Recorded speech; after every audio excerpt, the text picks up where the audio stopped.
At my daughter's wedding, 30 minutes before the ceremony, I overheard her groom laughing in the church hallway.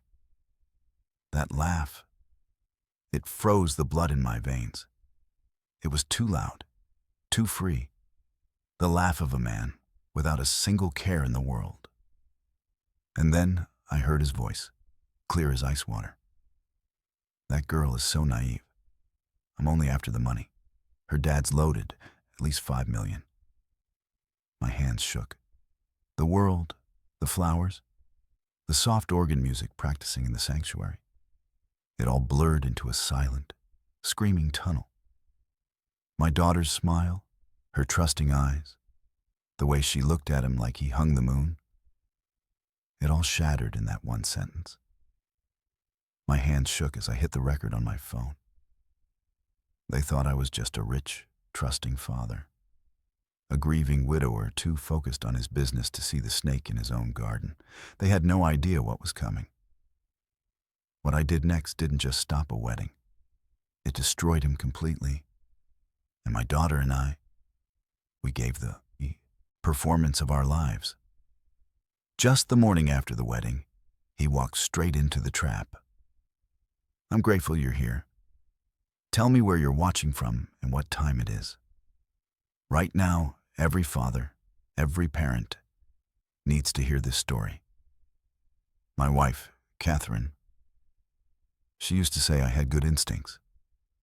You can smell trouble a mile away, she'd tell me. She died when Harper was 12. Ovarian cancer. Quick, brutal, it left a silence in our house so heavy I thought we'd drown in it. For the last 12 years, I'd used those instincts, her faith in my instincts, to protect our daughter alone, to be both mother and father, to guess when she was lying about a boy, to know when she was crying in her room but trying to be brave for me. 35 years in business taught me to read people. I'd built Bennett Enterprises from one rundown gas station on the outskirts of Denver to 12 premium locations across Colorado. I didn't do it with an MBA. I did it by trusting my gut, by looking a man in the eye and knowing if he'd honor a contract or slit my throat for a nickel. And right now, standing in the polished, sun-dappled hallway of St. Michael's Church on the morning of my only child's wedding, my gut was screaming. A primal, deafening alarm that told me something was terribly, terribly wrong. Harper, my light, my 24-year-old daughter with her mother's eyes and a laugh that could fix any bad day, was upstairs in the bridal suite. She was putting on a gown, preparing to vow her forever to Owen Fletcher. He seemed perfect. On paper, he was a dream. Worked in corporate accounting, stable, ambitious, charming in a soft-spoken way. He remembered birthdays, brought Harper tea when she was stressed, and held doors open. My business associates' wives would gush at dinners. Harper is so lucky, they'd say. He's a keeper. But I'd spent decades reading people across negotiating tables. And Owen, he had a way of asking about Bennett, enterprises that felt just a little too calculated. The questions were always cloaked in polite interest. How's the Q3 forecast looking, sir? The new location in Boulder must be a huge capital project. Too many questions about revenue streams. Too keenly interested in the details of Harper's trust fund, the one her mother left her, the one that would unlock on her 25th birthday. He'd even suggested just a month ago that Harper add him as a co-signer on her main account. For convenience, he'd said with that disarming smile. So I can help manage our household expenses. Harper had laughed it off. I hadn't. I arrived at the church a full hour early, 10:30 instead of 11:30. I told Harper I wanted to check the floral arrangements, confirm the timing with the coordinator. A doting father's last-minute fussing. That wasn't the real reason. The church was quiet, a sacred hush before the storm of joy. When I walked in, Michelle, the wedding coordinator, was directing a florist in the sanctuary. "Mr. Bennett, you're early," she chimed. "Don't worry, everything is absolutely perfect." "Just want to make sure," I said, giving her a quick, tight smile that didn't reach my eyes. I walked away from the sanctuary, down the cool, stone-lined side hallway toward the groomsmen's preparation room. My heart was a dull, heavy drum in my chest. I wasn't sure what I was looking for. Maybe just to see Owen before the ceremony. To look him in the eye, shake his hand, and try to silence that nagging, clawing feeling in my soul. To give my daughter away with a clean heart. Then I heard it. Laughter. Owen's laughter. But not the gentle, polite chuckle I knew from my dinner table. This was loud, coarse, confident. It echoed from a half-open door ahead, the room where the groom's party was supposed to be getting ready. It was the laugh of someone who thought they'd already won. Someone celebrating a victory no one else knew about. I stopped mid-step, my polished shoes silent on the stone. Every instinct Catherine ever praised went electric. Something was wrong. I moved closer, my body pressed against the cool wall. 35 years of walking through my garages and warehouses, of wanting to observe, not be observed, had taught me how to move without a sound. The voice that followed the laugh wasn't Owen's. It was deeper, rougher, a man I didn't recognize. "You're a cold man, you know that, actually marrying her." And then Owen's voice, dripping with a smugness that made my stomach turn. What can I say? The heart wants what it wants. A pause, another shared chuckle. And the heart wants financial freedom. That girl is so naive. I think love notes and cheap dinner dates are the real thing. I'm only after the money. Her dad's loaded, built that gas station empire. The trust fund alone is 7 figures. The old man's worth at least $5 million, probably more. Once I'm family, it's all accessible. A year, maybe 2, of playing the doting husband, and then, well, irreconcilable differences are a beautiful thing. With a generous settlement, of course. The other man whistled low. "You're playing a dangerous game." "It's not a game. It's a business plan, and the merger's about to be finalized." The world didn't go red.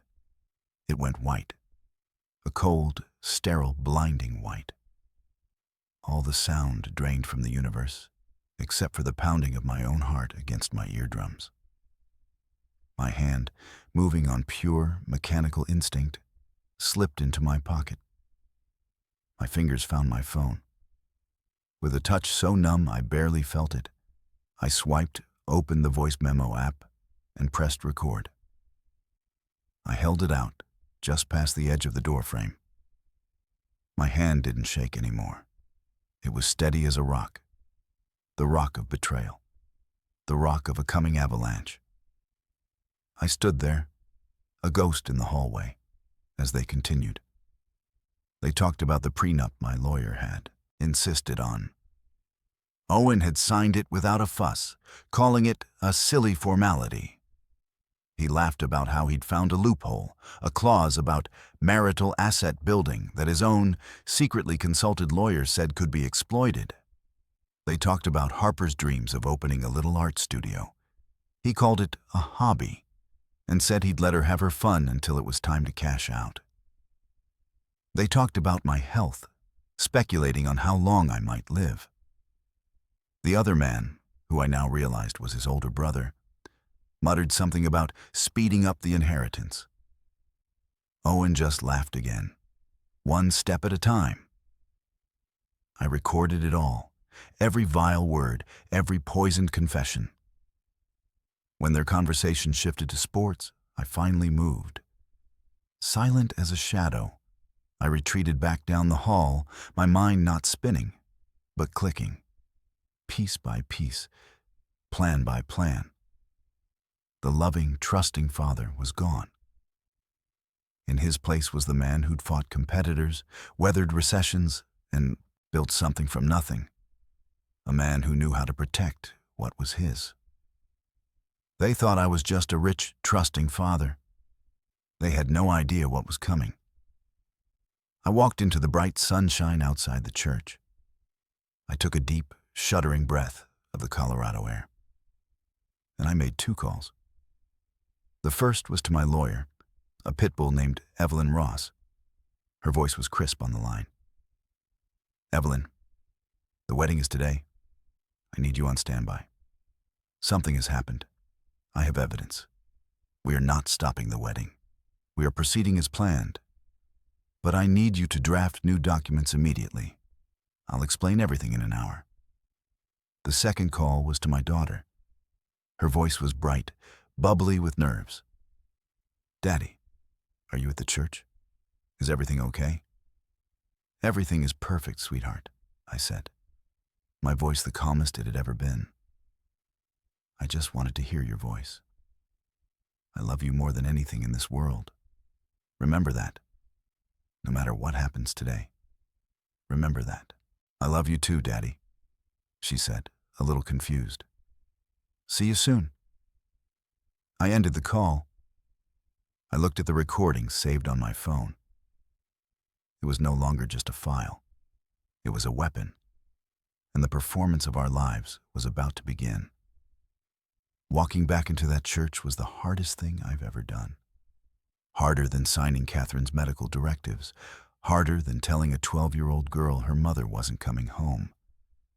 Because now I had to look at my daughter's radiant, trusting face and lie. I had to become an actor in a play where the finale was her heartbreak. But it was a necessary heartbreak, a surgical one, to cut out the cancer before it spread. I found Michelle, the coordinator. My face was a mask of serene happiness. "Michelle," I said, pulling her aside, my voice low and conspiratorial. "A little change of plan. A surprise for the bride and groom. At the very end of the ceremony, right after the priest pronounces them husband and wife, but before they walk back down the aisle, I'd like to say a few words. A father's blessing. Can we make that happen?" Her face lit up. "Oh, Mr. Bennett, that's a beautiful idea. Of course, I'll let Father James know. We'll slot it in right before the recessional. How lovely.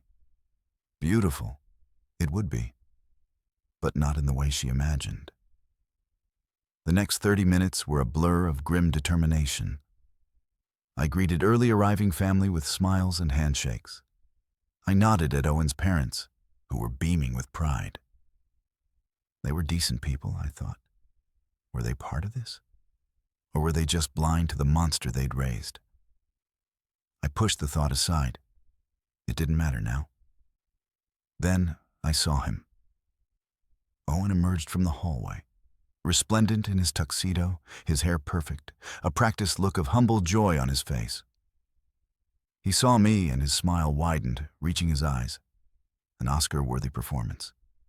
He strode over, hand extended. "Sir, big day." I took his hand. My grip was firm, steady. I looked him right in the eye, holding the shake a second too long. I saw nothing but polished, confident deceit. "Big day indeed, Owen," I said, my voice even. "You look after my girl. She's my entire world." "She's my entire world too, sir," he said, the lie so smooth it was almost believable. "I'll spend my life making her happy." "You'll spend the next 24 hours in hell," I thought. But I just clapped him on the shoulder, the picture of a proud father-in-law. "I know you will." The guests arrived. The church filled with the rustle of fine clothes and the murmur of anticipation. The organ began the processional. My heart hammered against my ribs, a prisoner trying to escape. This was it. And then, there she was. At the back of the church, on the arm of my kind-hearted brother, stood Harper. My breath caught. She wasn't just beautiful. She was luminous. A vision in satin and lace, her face glowing with pure, unadulterated happiness. She looked down the aisle at Owen, who had turned to watch her, a look of seemingly awestruck love on his face. She believed it, every bit of it. A part of me, the father's heart, wanted to scream, to run to her, grab her, and spirit her away, to tell her it was all a lie. But that would only wound her. It would leave room for doubt, for his manipulation, for his twisted narratives. Your father couldn't let you go, he'd whisper. He made it up to keep us apart. No, he had to be exposed, publicly, completely. He had to unravel his own lie in front of everyone who mattered. The walk down the aisle felt like an eternity. I stood at the front, my jaw clenched so tight it ached. Harper reached me. She let go of my brother's arm and took my hands. Her eyes were shimmering with tears of joy. "I love you, Daddy," she whispered. I kissed her forehead, my lips lingering. I poured every ounce of my real love, my protection, my fury into that simple touch. "I love you more than you will ever know," I whispered back, my voice thick. "Remember that, always." I placed her hand in Owen's. His fingers closed over hers. The priest began. The ceremony was a beautiful, haunting torture. Every vow Owen made, to have and to hold, for richer, for poorer, in sickness and in health, was a blasphemy. Every time he looked at Harper, it was an insult. I watched, my face a calm mask, while inside the storm raged. I focused on my breathing. I focused on the small audio recorder now transferred to my inner jacket pocket.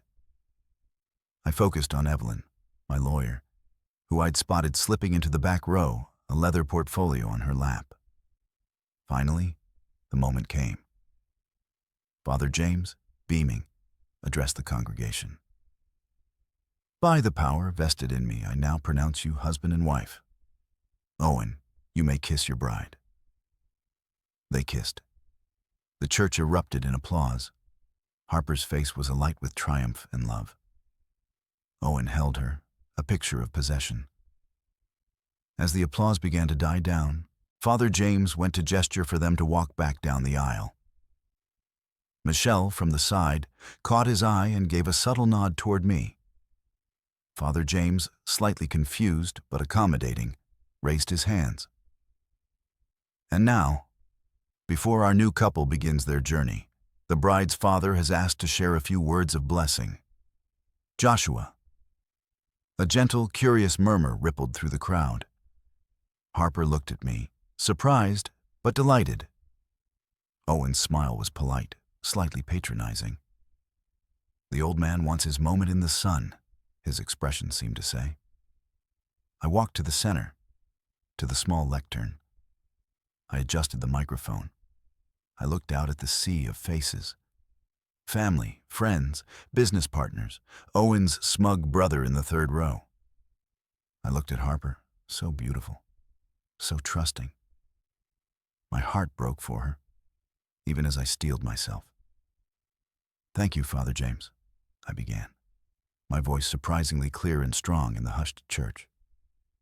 "Thank you, everyone, for being here on this important day.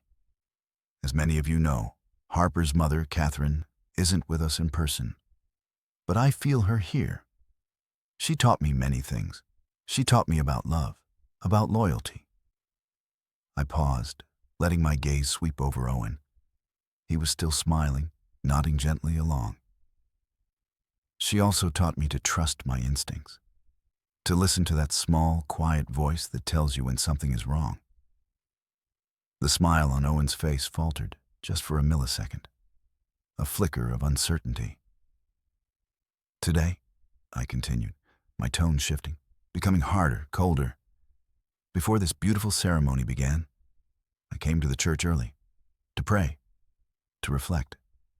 And I heard something, a conversation, one that changed everything. The church was utterly silent now. Harper's smile had vanished, replaced by confusion. Owen had gone very still. His brother shifted in his seat. I reached into my jacket pocket. I didn't pull out a piece of paper. I pulled out my phone. I held it up. I heard a man I thought I knew reveal his true self. I heard him laugh about my daughter's trust. I heard him outline a business plan that involved her heart, my money, and a convenient divorce. I heard him call the love of my life naive. Gasps rippled through the congregation. Harper's hand flew to her mouth. Owen's face was drained of all color. "Sir, Joshua, what is this?" he stammered, taking a step forward. "This," I said, my voice booming through the speakers, "is the sound of truth." I tapped the screen on my phone, and I turned the volume all the way up. His voice, crisp, clear, and vile, filled the sacred space. "That girl is so naive. I'm only after the money. Her dad's loaded, at least $5 million. The effect was volcanic. Harper made a sound, a small, wounded animal whimper. She stumbled back, the train of her gown tangling around her feet. Her bridesmaids caught her. Owen's mother let out a sharp cry. His father stared at his son in utter horror. Owen stood frozen, a statue of exposed shame. His mouth opened and closed, but no sound came out. The recording played on, his and his brother's voices plotting, laughing, dismissing my daughter's dreams, speculating on my death. I let it play for 30 seconds, the most damning 30 seconds. The church was in an uproar. Shouts of, "How could you?" and "My God," mixed with Harper's broken sobs. I stopped the recording. The silence that followed was heavier than any noise. I looked at Owen, my eyes like flint. "You are not a husband. You are a predator. And this marriage," I said, pointing at him, then at the horrified priest, "is a fraud." I turned to Father James. "Father, under the circumstances, fraudulent intent, malicious deception, this ceremony is null and void. It is not recognized in the eyes of God or man." Father James, pale and shaken, could only nod. I cannot proceed. This is unprecedented." I turned back to the congregation. "The reception at the Grand Sterling is canceled. I apologize for your time, but my daughter's well-being is now my only concern." Then I looked at Owen, who was finally finding his voice, spluttering denials. You recorded me without my consent. That's illegal. This is insane. Harper, baby, listen to me. He's taken it out of context. I was just joking with my brother." I walked right up to him, getting in his face. My voice dropped to a low, deadly whisper that only he in the first row could hear. "The only thing insane was thinking you could get away with this.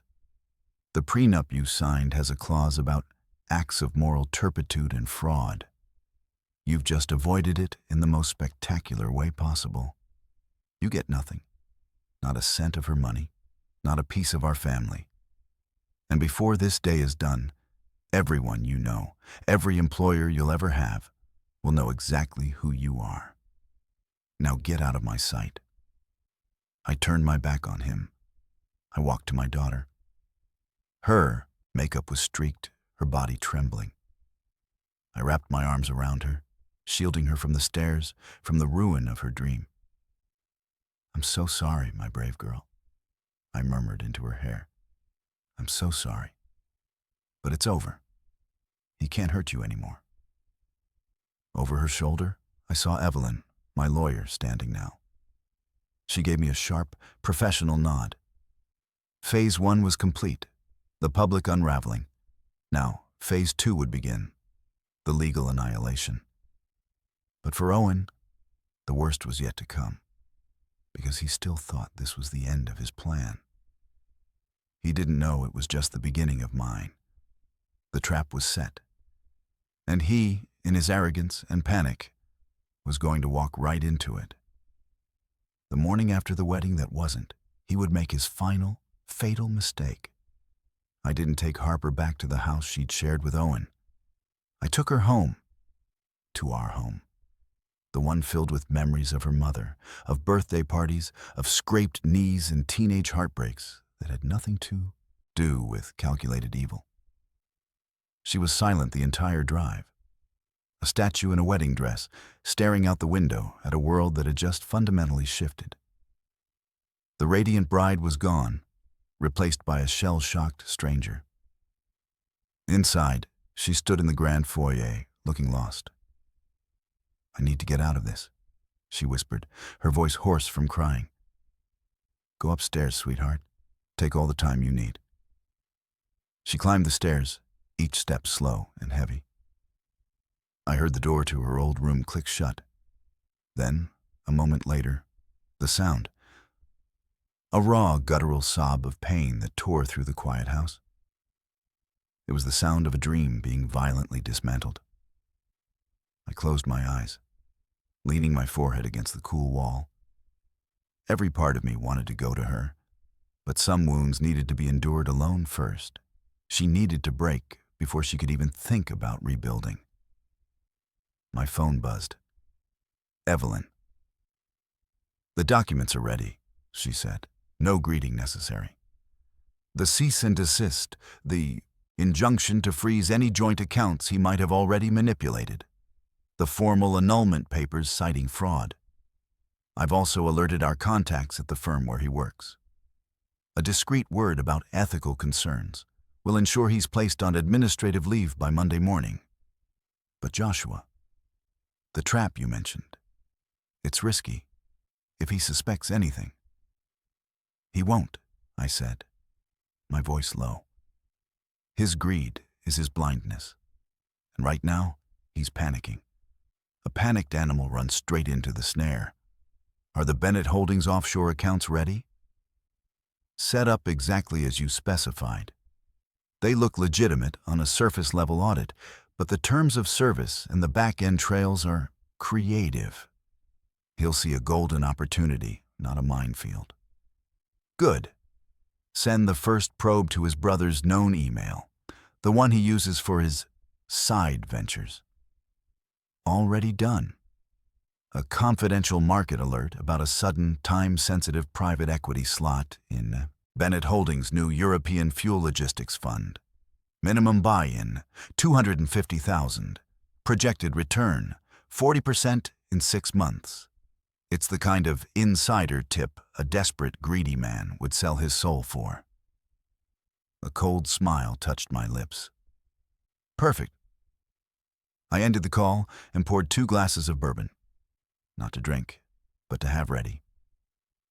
An hour later, Harper came downstairs.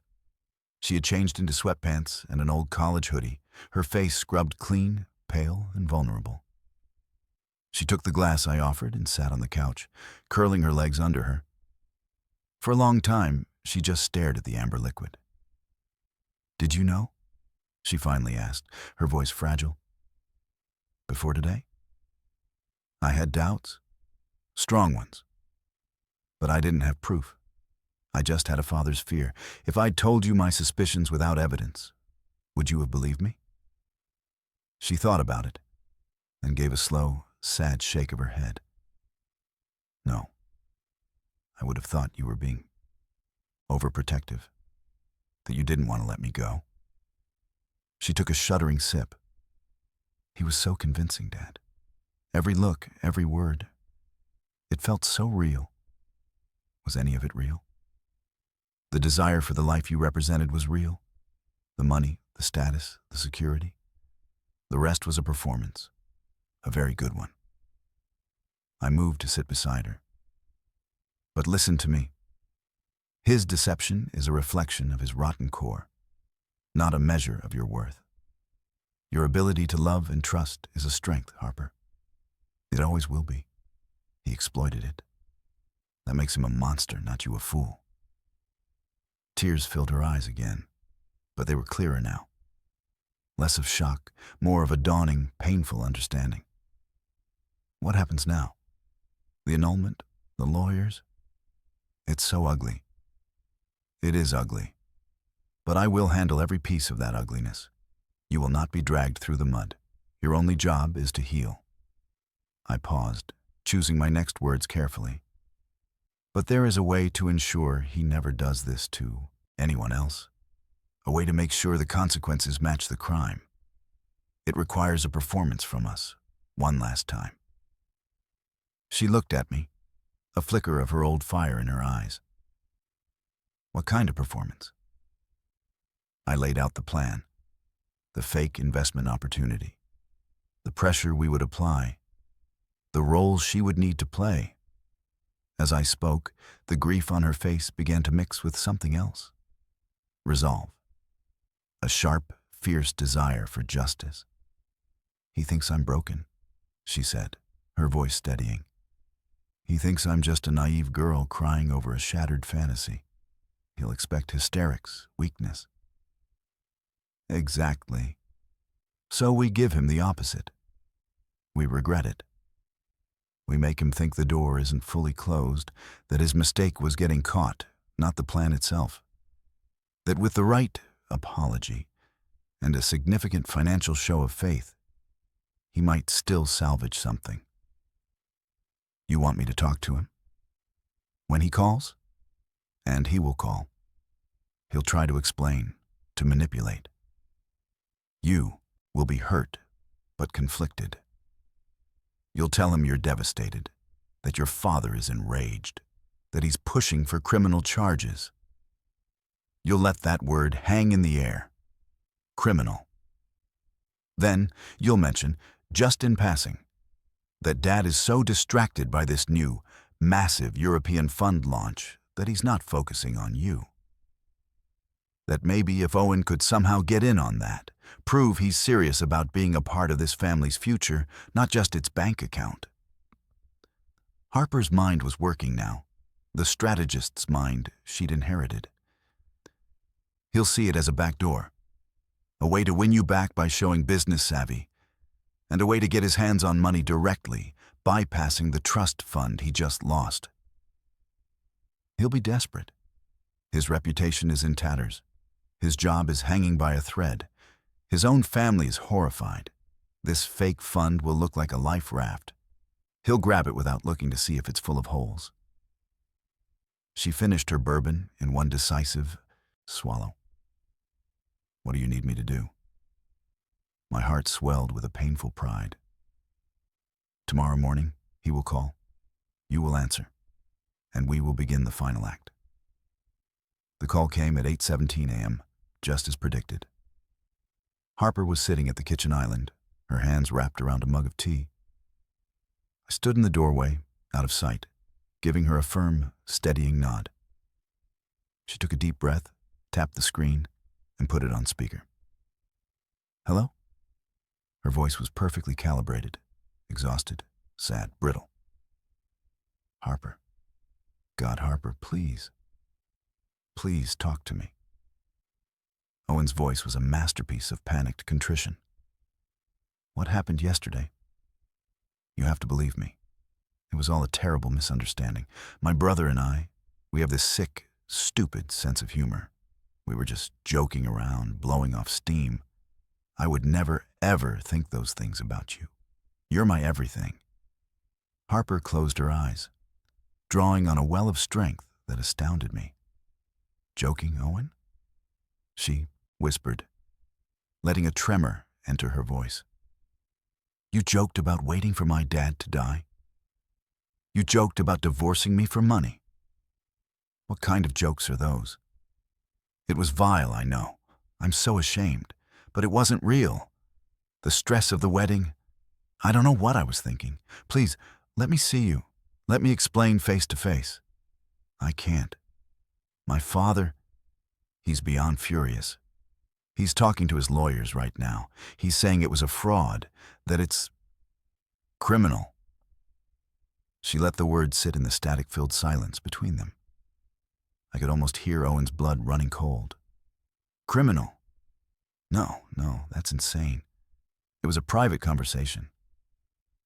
It was a confession. Harper said, her voice hardening just a fraction. And now everything is ruined. The life we planned. It's just gone. She allowed a soft, convincing sob to escape. We can fix this, baby. I know we can. I'll do anything. I'll talk to your dad. I'll get on my knees. He won't listen to you. All he cares about right now is this huge new deal. Some European fuel logistics funds. He's been on the phone all morning, shouting about allocations and capital calls. He doesn't even see me crying. He just sees a problem to be managed, a contract to be voided. She was brilliant. She was weaving the bait into the fabric of her grief perfectly. A fund? Owen's voice changed, ever so slightly. The panic was still there, but underneath, the greedy instinct, the opportunist, perked up. What fund? I don't know. Bennett Holdings thing. All he said was, it's the biggest opportunity in years. But it's a mess because some investors pulled out at the last minute.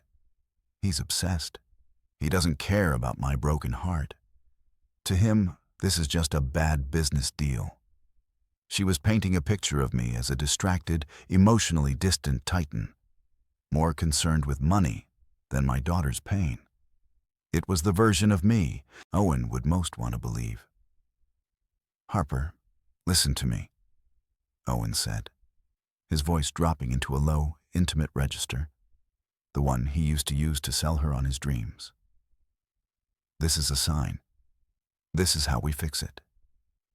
If I can get into that fund, if I can show your father that I'm not just some guy, that I have vision, that I can contribute to the family legacy. Don't you see? It would prove my intentions are real. It would be a gesture he couldn't ignore. Do you know how to get in? The minimum investment?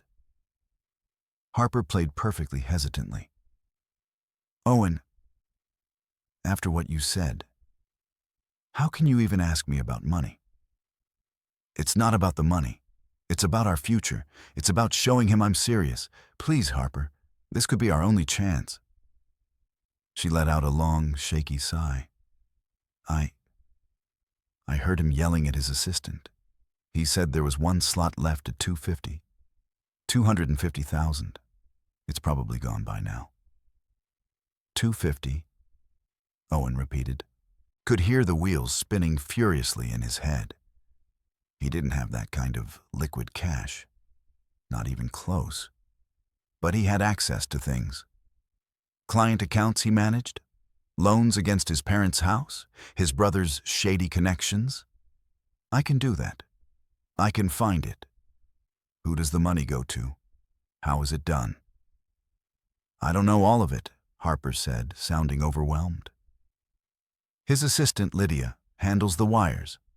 There's a special offshore entity for this. Bennett Holdings Logistics Capital in the Caymans. I only remember because he was screaming the wire instructions. She fed him the account number and routing details Evelyn had fabricated. They were real enough to pass a casual check, but flagged within our system as the honeypot. Lydia, okay, I'll figure it out. Harper, thank you. Thank you for believing in me. I'm going to make this right. I'm going to get us back. Just don't call me again until it's done. I need space.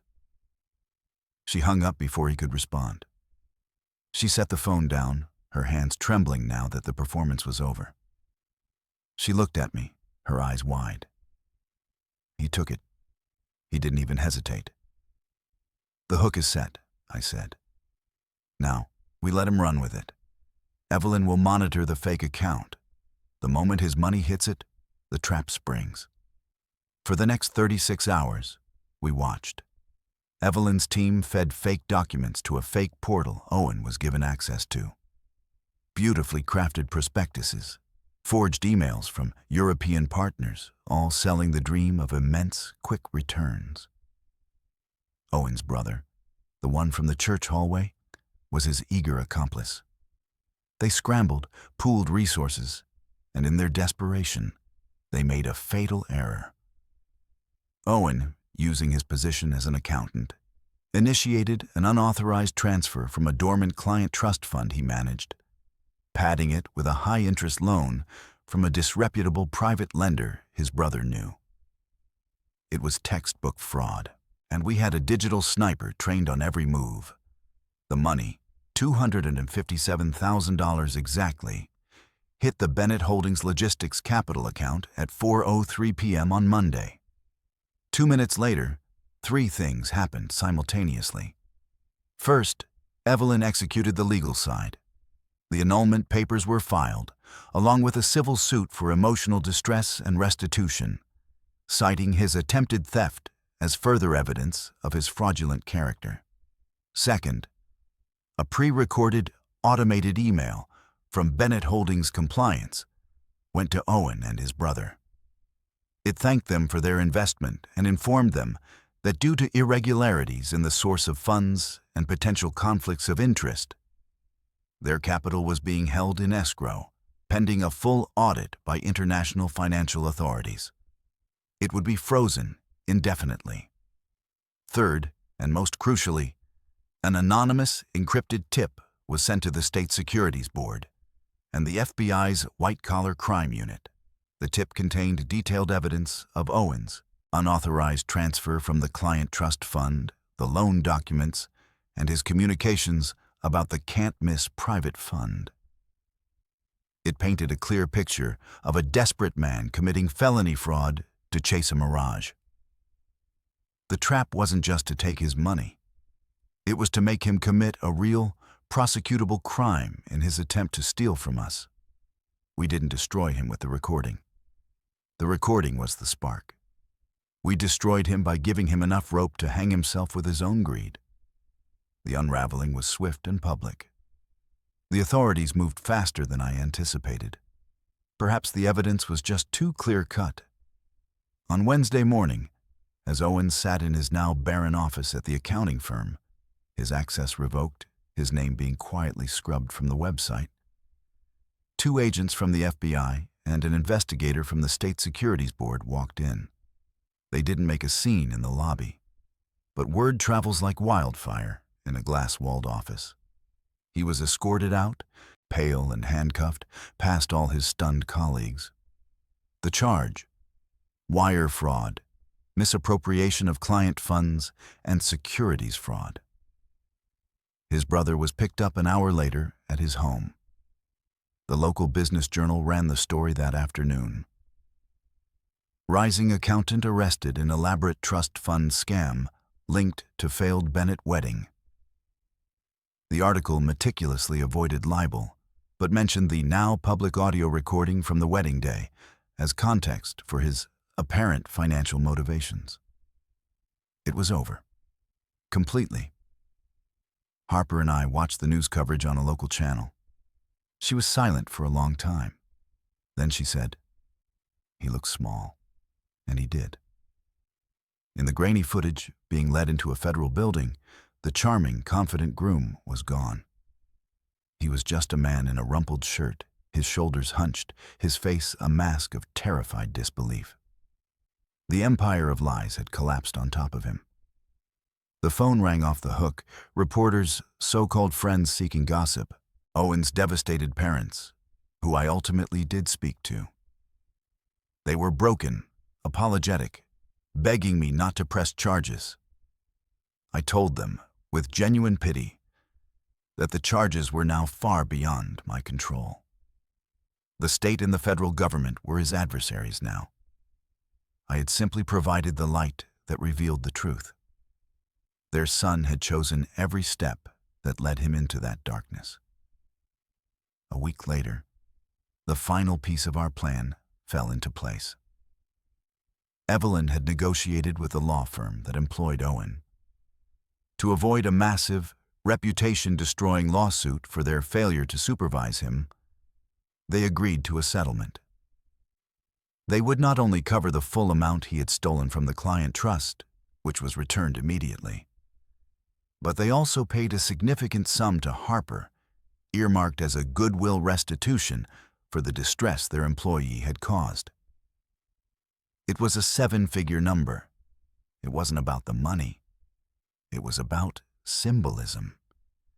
Every cent of it would be used to build something new. That evening, Harper came to my study.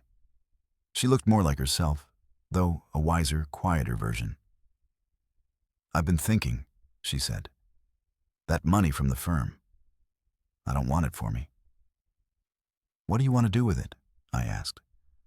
"I want to build what Mom talked about, that foundation she always dreamed of, to help people in crisis. But I want to focus on it. I want to call it the Discernment Project. We'll use it to provide financial literacy workshops, legal resources, and psychological support for people, especially women, who are being financially manipulated or deceived in relationships. We'll use my story, anonymously if needed, to show them the signs, to give them a way out before it's too late." Tears pricked my eyes. It was the perfect, beautiful twist. Catherine's dream, Harper's strength, born from the ashes of Owen's betrayal.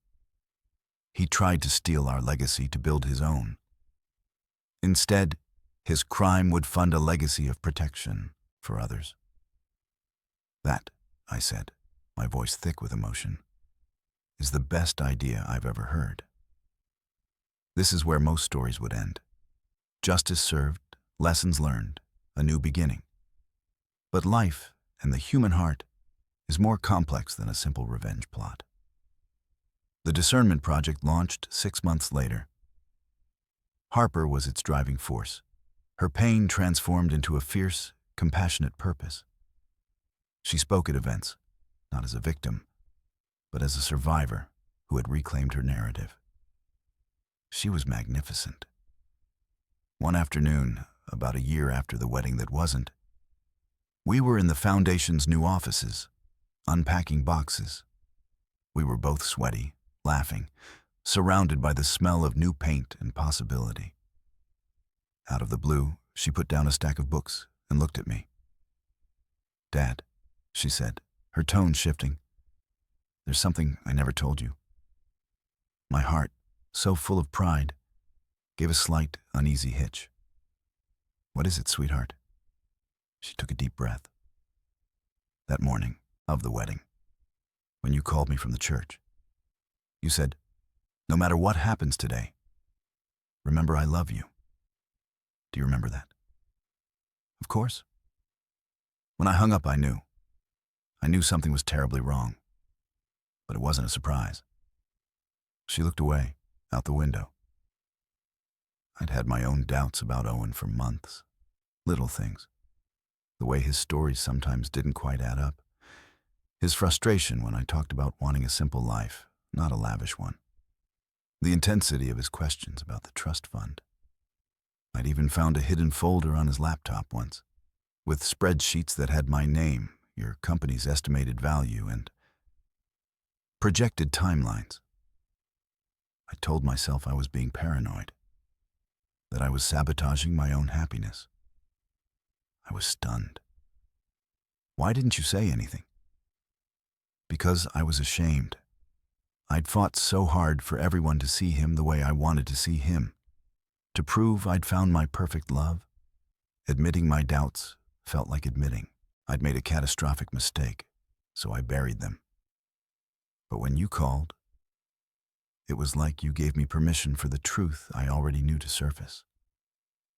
Her eyes met mine, clear and sure.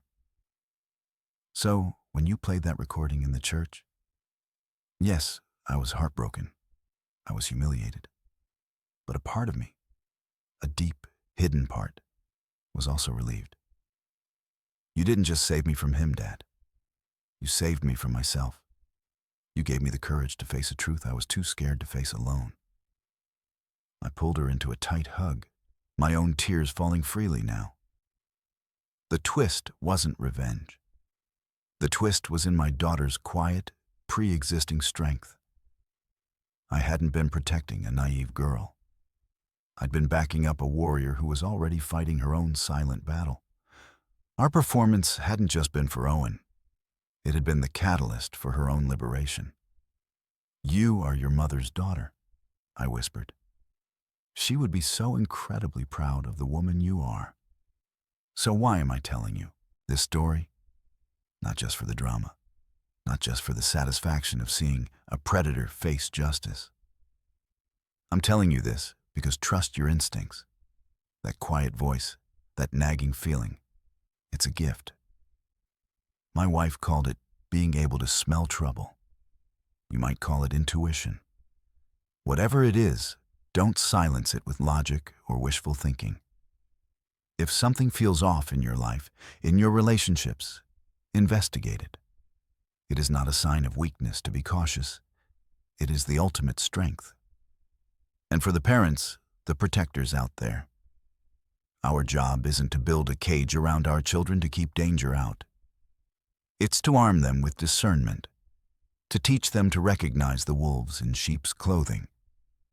And when they can't see it, to have the courage to shine a light, no matter how painful the resulting explosion may be. True love protects, even when protection feels like cruelty in the moment. For those who have been betrayed, who feel the deep shame of being deceived, hear me. The betrayal is about the betrayer's broken moral compass, not your worth. Your ability to love is not a flaw. Use that pain. Forge it into purpose, just like Harper did. Let your survival be a lighthouse for someone else lost in a similar storm. Owen Fletcher pleaded guilty to 2 counts of wire fraud. He was sentenced to 42 months in federal prison. His brother received 18 months. The money they lost is gone. Their reputations are dust. Harper's Foundation has already helped over 50 people extricate themselves from financially abusive situations. The performance of our lives had a final, lasting act, turning a moment of profound personal betrayal into a permanent force for public good. That is the ultimate revenge. Not destruction, but creation. Not hatred, but legacy. If this story resonated with you, if it made you think, if it made you feel that surge of justice, then do something for me. Tell me where you're watching from right now and what time it is. In the comments, just say hello from your city and let me know if it's morning, noon, or night where you are. Because stories connect us. Your presence here, listening, is part of that connection. And if you're going through something, if that little voice is whispering to you, listen to it. You might just save your own life. Thank you for being here, for listening, for believing in justice. I'm Joshua Bennett, and this is our story.